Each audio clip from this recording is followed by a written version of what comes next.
ভারত আমাদের ধাত্রী মাতা সম, কোট অ্যান্ড কোট। মহান স্বাধীনতা যুদ্ধে মিত্রবাহিনী এবং আমাদের মুক্তি বাহিনী কাঁধে কাঁধ মিলিয়ে আপনার যুদ্ধ করেছে পাক হানাদার বাহিনীর বিরুদ্ধে এবং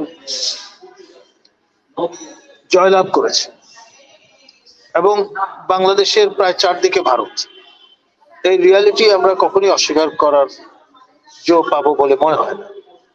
কিন্তু আবার সেই সঙ্গে একটি আত্মমর্যাদাশীল জাতি হিসেবে আপনার সমীহ না করে নিজেদের ন্যায্য যেই ঈর্ষা সকল বিষয় তা তুলে ধরতে হবে, প্রয়োজনে চোখে চোখ রেখে।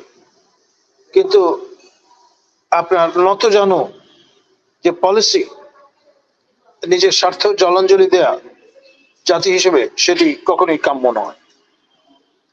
অর্থাৎ মিউচুয়াল রেসপেক্টের উপর ভিত্তি করে গড়ে উঠবে নতুনতর বাংলাদেশ ভারত সম্পর্ক, এটাই আমাদের প্রত্যাশা। ধন্যবাদ। দেখুন, আমাদের যে বন্দি প্রত্যার্পণ চুক্তি আছে ভারতের সঙ্গে, সেই সূত্র অনুসারে আমাদের সরকার যদি আনুষ্ঠানিকভাবে শেখ হাসিনার আপনার দেশে ফেরাটা নিশ্চিত করতে চায় এবং তাকে বিচারের মুখোমুখি করে, তাহলে তখন বিষয়টা ভিন্নতর প্রেক্ষিতে বিবেচনা করতে হবে।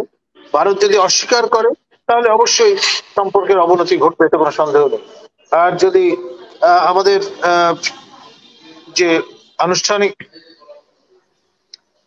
অনুরোধ সেটি বিবেচনায় নিয়ে যদি শেখ হাসিনাকে বাংলাদেশে পাঠিয়ে দেয়, তাহলে ব্যাপারটি দাঁড়াবে অন্যরকম।